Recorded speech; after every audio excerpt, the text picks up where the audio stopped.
Pada video kali ini, kita akan membahas tentang gastritis, mulai dari definisi, gejala, penyebab, dan solusi.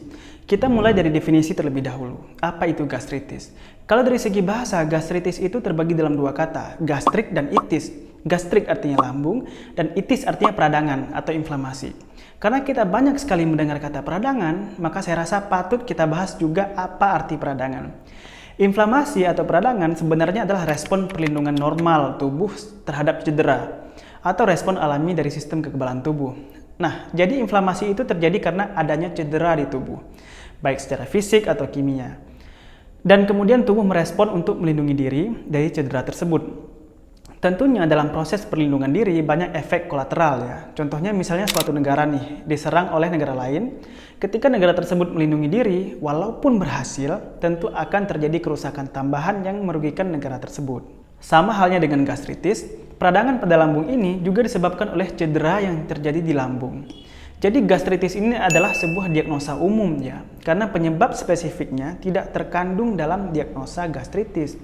Dan penyebab gastritis itu bisa satu, bisa dua, dan bisa juga saling tumpang tindih satu dengan yang lainnya. Sebelum membahas penyebab, kita bahas dulu gejala yang ditimbulkan oleh gastritis ini.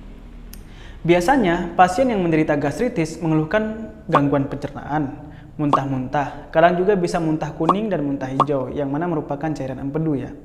Gejala lainnya adalah nafsu makannya turun, kemudian nyeri perut, terutama di bagian ulu hati.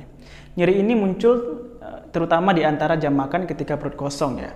Nah, biasanya kan kalau nyeri ulu hati karena GERD atau asam lambung naik ke esofagus, saya sering sarankan untuk minum ACV atau cuka apel.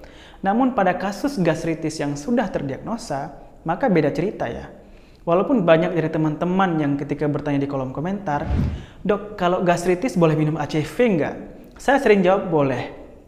Itu karena saya tidak yakin bahwa teman-teman benar-benar mengalami gastritis, melainkan hanya refleks asam lambung biasa.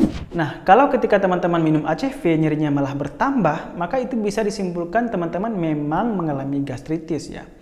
Jadi ACV bisa jadi alat diagnostik juga dalam hal ini. Apa sajakah penyebab gastritis? Gastritis erat kaitannya dengan merokok, kemudian konsumsi alkohol, kemudian konsumsi obat-obatan anti nyeri tipe non-steroid seperti ibuprofen, meloxicam, dan aspirin. Kemudian gastritis juga bisa disebabkan oleh infeksi bakteri H. pylori. Obat seperti ibuprofen dan meloxicam itu sering sekali kita konsumsi sebagai masyarakat Indonesia ya. Ketika kita beli obat-obat ini, namanya itu nggak selalu ibuprofen dan meloxicam, karena nama mereknya bisa bermacam-macam. Jadi teman-teman ketika membeli obat anti nyeri, wajib lihat isi obatnya apa. Karena ibuprofen dan meloxicam itu nama generik ya. Kalau teman-teman minta anti nyeri ke apotik, pasti yang dikasih adalah obat paten, bukan obat generik. Padahal obat paten isinya adalah obat generik juga, tapi sudah dipatenkan oleh perusahaan obat swasta dengan nama yang berbeda-beda. Bagi yang sering sakit gigi juga kan sering konsumsi asam mefenamat. Itu juga bisa menyebabkan gastritis. Jika ternyata penyebab gastritis teman-teman adalah karena obat-obatan tadi, maka solusinya adalah berhenti mengkonsumsi obat tersebut. Obat nyerinya mungkin boleh diganti dengan paracetamol saja yang lebih aman bagi lambung. Dengan pelan-pelan memperbaiki pola makan juga ya, supaya gastritisnya semakin membaik. Penyebab selanjutnya adalah infeksi H. pylori. Ini adalah penyebab tersering gastritis di dunia. 60-70% kasus disebabkan oleh infeksi H. pylori. Bagi kita di Indonesia, sebenarnya kita sudah sangat-sangat terpapar dengan bakteri ini.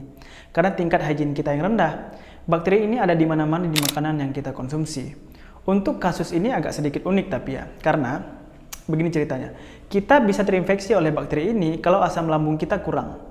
Jadi bakterinya tidak mati di lambung, melainkan masih bisa menyerang lambung kita.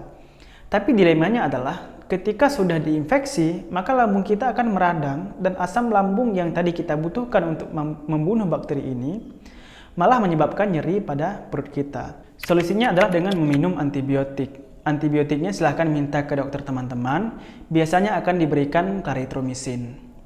Selain penyebab yang sudah kita sebutkan tadi, ada dua penyebab lain yang sering dilupakan dan juga sangat berkaitan dengan gastritis. Yang pertama adalah kortisol. Hormon steroid ini produksinya ditingkatkan oleh stres, banyak pikiran, banyak masalah, pokoknya yang namanya stres akan meningkatkan hormon kortisol ini. Pada keadaan normal, lambung kita akan mengeluarkan asam lebih banyak menjelang waktu makan. Tapi ketika kita stres dan kortisol kita keluar, maka kortisol ini juga akan meningkatkan produksi asam lambung kita. Di video-video sebelumnya, kita sudah bahas ya betapa pentingnya asam lambung dan kita sendiri juga harus menjaga agar lambung kita tetap asam. Karena pada keadaan normal, dinding lambung kita memiliki mukosa yang mampu melapisi lambung agar tidak meradang. Beda cerita kalau kortisol kita tinggi, karena selain kortisol menyebabkan tingginya produksi asam lambung, kortisol juga menyebabkan lapisan mukosa dinding lambung kita menipis. Ketidakseimbangan inilah yang akhirnya membuat lambung kita terluka. Dan selain itu, kortisol juga mendeplesi zinc yang ada di tubuh kita, sehingga kemampuan untuk memperbaiki atau menyembuhkan diri juga terganggu. Makanya, zinc adalah vitamin yang sangat baik untuk kita konsumsi kalau sedang menderita masalah pencernaan. Solusi untuk kasus ini adalah dengan mengurangi stres ya, baik itu dengan sholat, meditasi, dan kalau ada masalah yang mengganggu pikiran kita, masalah tersebut diselesaikan terlebih dahulu. Karena kalau stresnya tidak dihilangkan, obat apapun yang kita minum juga tidak akan menyembuhkan gastritis kita.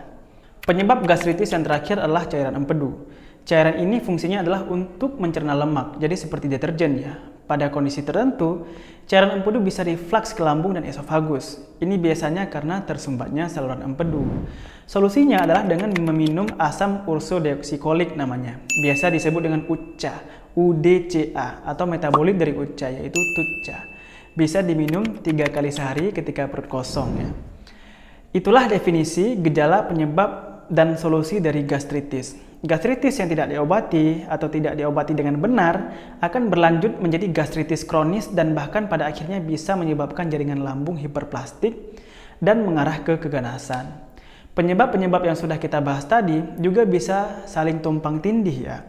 Jadi ketika memiliki gastritis, penanganannya harus holistik dan komprehensif. Semua aspek harus diperbaiki. Jadi ya harus kurangi atau berhenti merokok, tidak boleh minum alkohol, kebersihan makanan harus diperbaiki, jenis makanan juga harus kita perbaiki.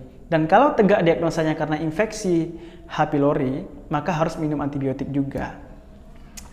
Baiklah, itu saja video kita pada hari ini. Klik like, subscribe, dan bunyikan loncengnya supaya tidak ketinggalan video-video kesehatan dari saya ke depannya. Terima kasih.